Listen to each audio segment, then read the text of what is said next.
Total keseluruhan paket ini nilainya 24,44 triliun rupiah, yaitu 23,59 triliun dari APBN dan 0,85 triliun dari non-APBN atau dunia usaha.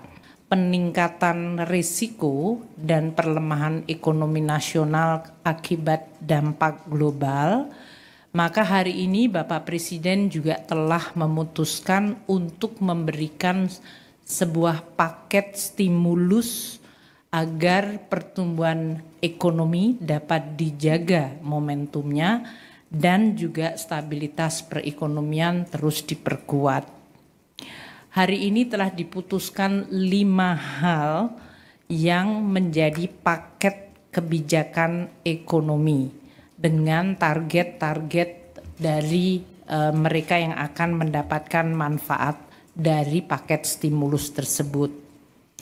Yang pertama adalah di dalam rangka sekarang masuk libur untuk anak-anak sekolah dan tahun ajaran baru, maka akan diberikan diskon transportasi.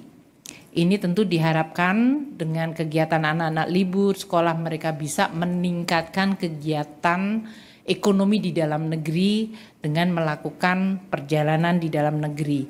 Maka diskon transportasi ini sifatnya menyeluruh kepada seluruh modal transportasi. Satu, untuk diskon tiket kereta api itu 30%.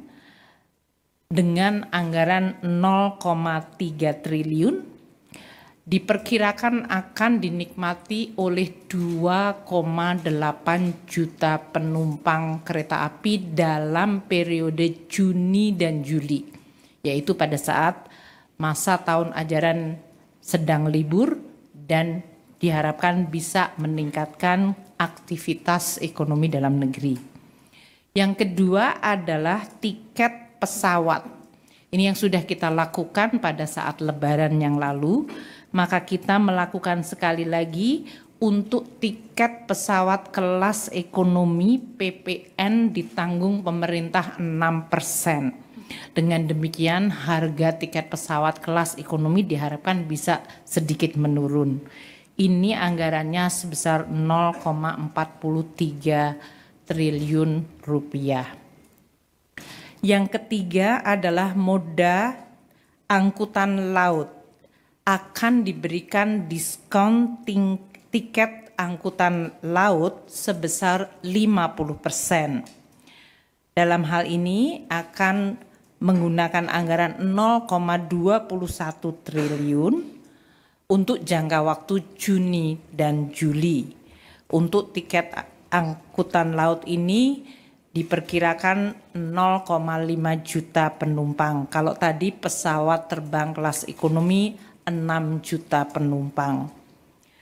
Dan ini semuanya dilakukan di bulan Juni dan Juli dengan keseluruhan total anggaran untuk tiket kereta api, tiket pesawat kelas ekonomi dan tiket angkutan laut adalah 0,94 triliun rupiah.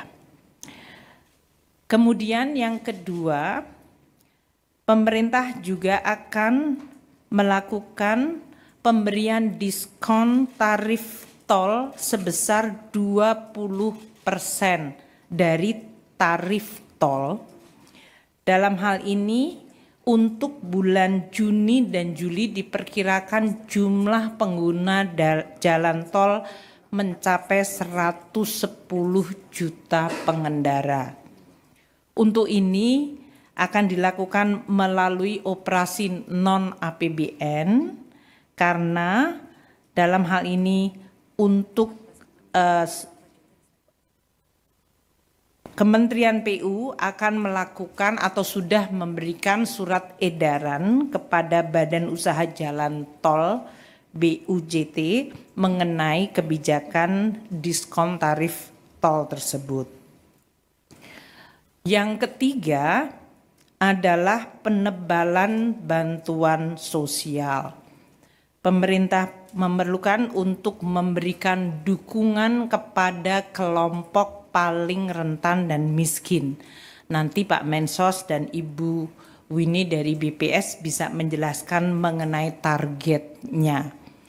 Saat ini untuk penebalan bantuan sosial akan diberikan tambahan dana 200.000 per bulan untuk 2 bulan kepada penerima sasaran kelompok penerima manfaat untuk program kartu sembako sebesar 18,3 juta kelompok penerima manfaat. Target grupnya nanti akan disampaikan oleh Pak Menteri Sosial dan Ibu Winnie. Selain diberikan 200.000 per bulan untuk 2 bulan yang akan dibayarkan pada bulan Juni ini, mereka juga akan mendapatkan 10 kg beras, bantuan beras gratis untuk 2 bulan. Jadi akan dapat 20 kg beras. Dalam hal ini, total anggaran yang disediakan untuk pemberian tambahan kartu sembako dan bantuan pangan adalah sebesar 11,93 triliun rupiah.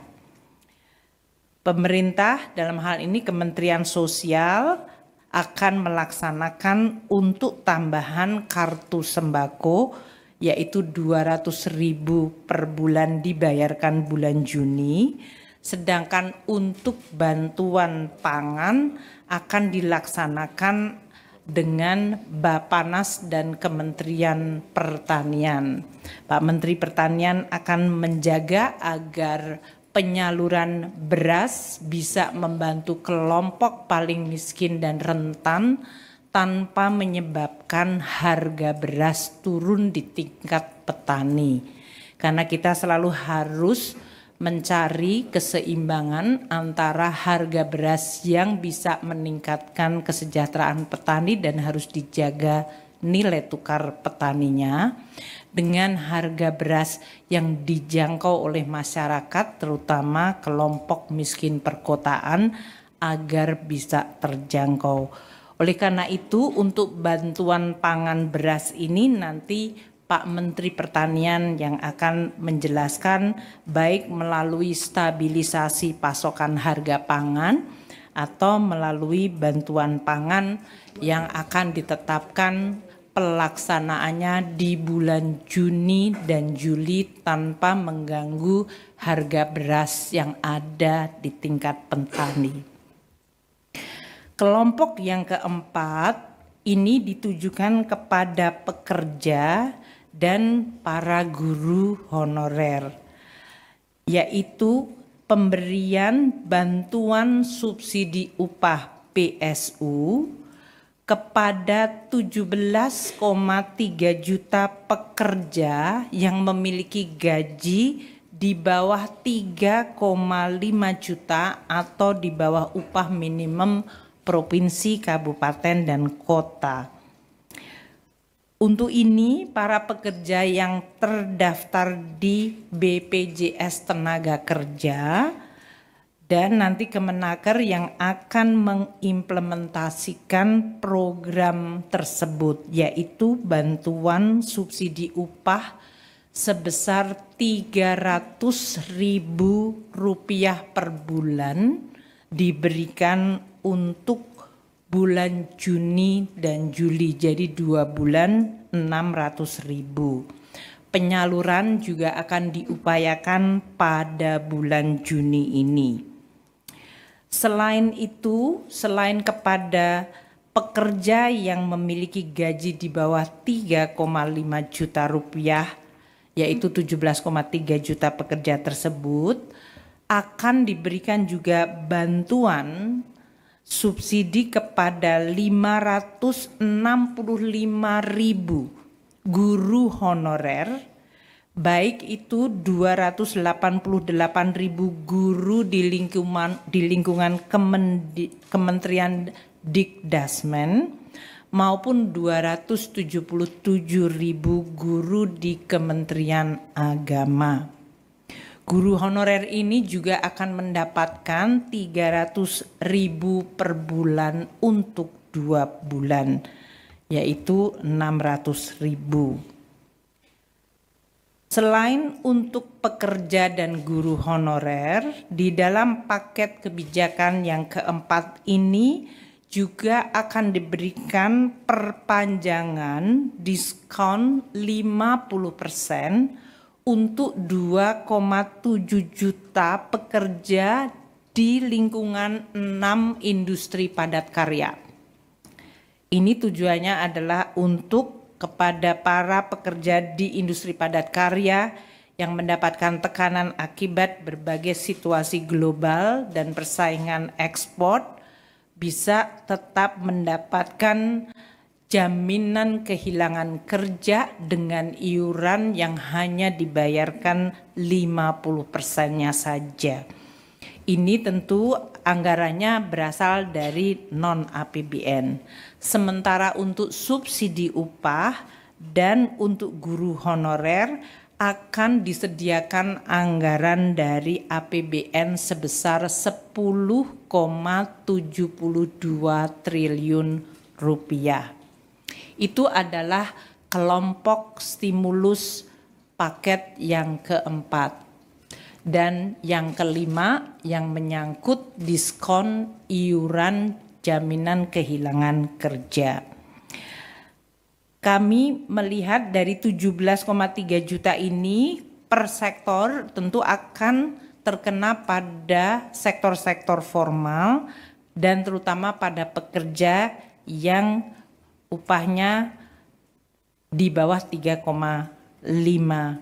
juta rupiah.